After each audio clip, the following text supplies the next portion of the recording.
Welcome to the presentation of the International Economics major enrollment information. What we're going to do in this presentation is talk about the typical progression through the major, talk about common issues that come up with enrollment, how to identify the International Econ elective attribute, and then give you some information about how to reach us with questions. So here's the typical progression through the International Economics major. We've got first year through senior year, fall and spring.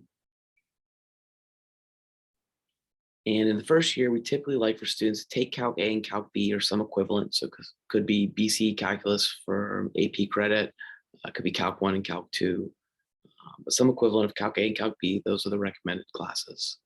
And Principles of Micro and Principles of Macro. So these are the prerequisites for the courses in the second year for Intermediate Micro and Intermediate Macro. So in the sophomore year, we want students to take the core courses, which are Intermediate Micro, Intermediate Macro, Statistics for Economics, and Econometrics. One thing that can be confusing is that Stats for Econ is numbered 30340, and it's a higher number than Econometrics, which is 30331. But Stats for Econ is the prereq for Econometrics, and we'll say some more about that later. So by taking all the core courses by the end of the sophomore year, this opens up any elective that the student wants to take in their junior and senior year. Also, having taken Econometrics and Intermediate Micro and Intermediate Macro may open up job or internship opportunities over the summer, such as those with the Lab for Economic Opportunities, or LEO, and open up the opportunity to apply for the concentration in financial economics and econometrics. At the end of the sophomore year, you'll also need to take the 1 credit hour Exploring International Economics course. This has a different language designation based on what your concentration is. So for example, if you're in Romance languages, the course number for the Exploring International Econ course will be LLRO 33000. So after the core courses, you have to take 2 electives. Both of those electives must have the IEEL attribute, the International Econ elective attribute, but you don't have to take them during your junior year necessarily. As a side note about study abroad, if you do take an econ course abroad, you can take at most 1 elective for major credit. So you need to take at least 1 elective on the main campus. You can take 1 elective while you're abroad. You also need to get it cleared for the study abroad elective that it satisfies the IEEL attribute. Finally, during your senior year, you need to take the senior research project, which is Econ 48100. You can do that either in the fall or in the spring. You're also welcome to take one of those electives in your senior year as well.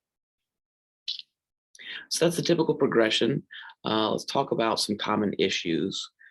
So one common issue that comes up during advising is what counts as a prereq for econometrics and what doesn't count. So Econ 30340, which is bolded here, is the most straightforward route. That's Stats for Econ. But this is the list of prereqs that are under, if you look under class search for econometrics. So there's a host of other courses which also counts as a prereq for econometrics. If you're ever curious about what class you're thinking about taking, currently taking or have taken, it counts as a prereq. One thing you can do is simply just check class search. So some stats classes do not count as a prereq for econometrics. So credit for AP stats or ACMS 10145, the first business stats class, doesn't count as a prereq for econometrics because they don't cover linear regressions. So one thing we offer is Econ 30335. This is a supplementary 1 credit hour class for people who've taken AP stats and received credit for it, so you get a 5 on it, or have taken business stats or another stats class that doesn't cover linear regression. So Econ 30335 will take place at the end of the semester and focuses on linear regressions in order to prepare students for econometrics. This course plus AP stats or plus ACMS 10145 counts as a replacement for Econ 30340. That's bolded here again, that's Stats for Econ. Okay. There's also issues related to other courses replacing econ stats. So if you're an econ psych major, econ soc, econ ACMS, or something like that, you may have taken a different course that satisfies the prereq for econometrics, one of the slew of classes listed above. If that's the case, you can use the prereq, say psych stats or soc stats, in place of, to place into econometrics or in place of stats for econ. But if you don't take for stats for econ, you have to take an additional econ elective to satisfy the full course number for the international econ major.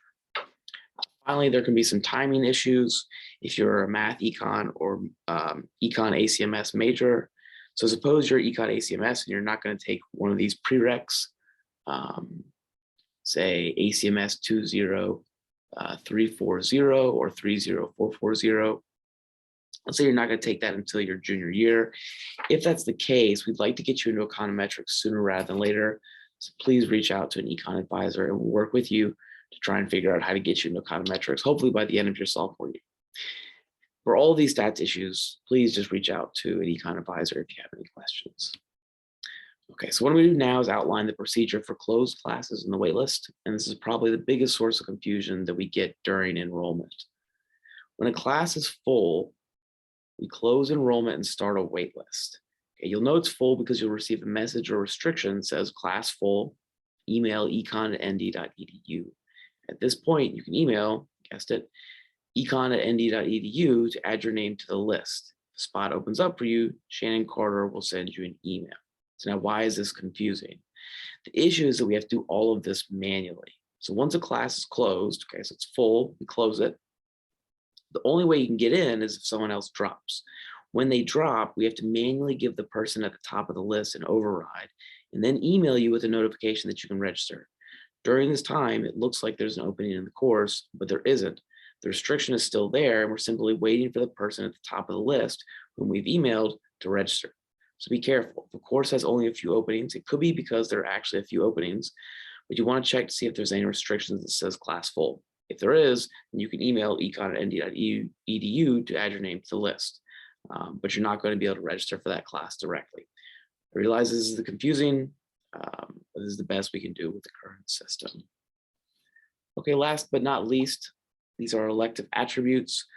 For the international econ major, the main one that you need to pay attention to is the IEEL, or International Econ Elective Attribute. Both of your electives need to satisfy this attribute. You're welcome to take more electives, but two of the electives that you must take, two of the electives that you take must satisfy this particular attribute.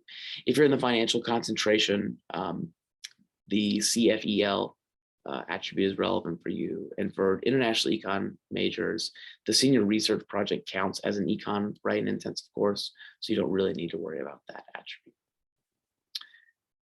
So finally, for information on that concentration in financial economics and econometrics or the honors track in economics, please check out our website. And then just in general, if you have any questions, please feel free to email any of us, any of the econ department academic advisors.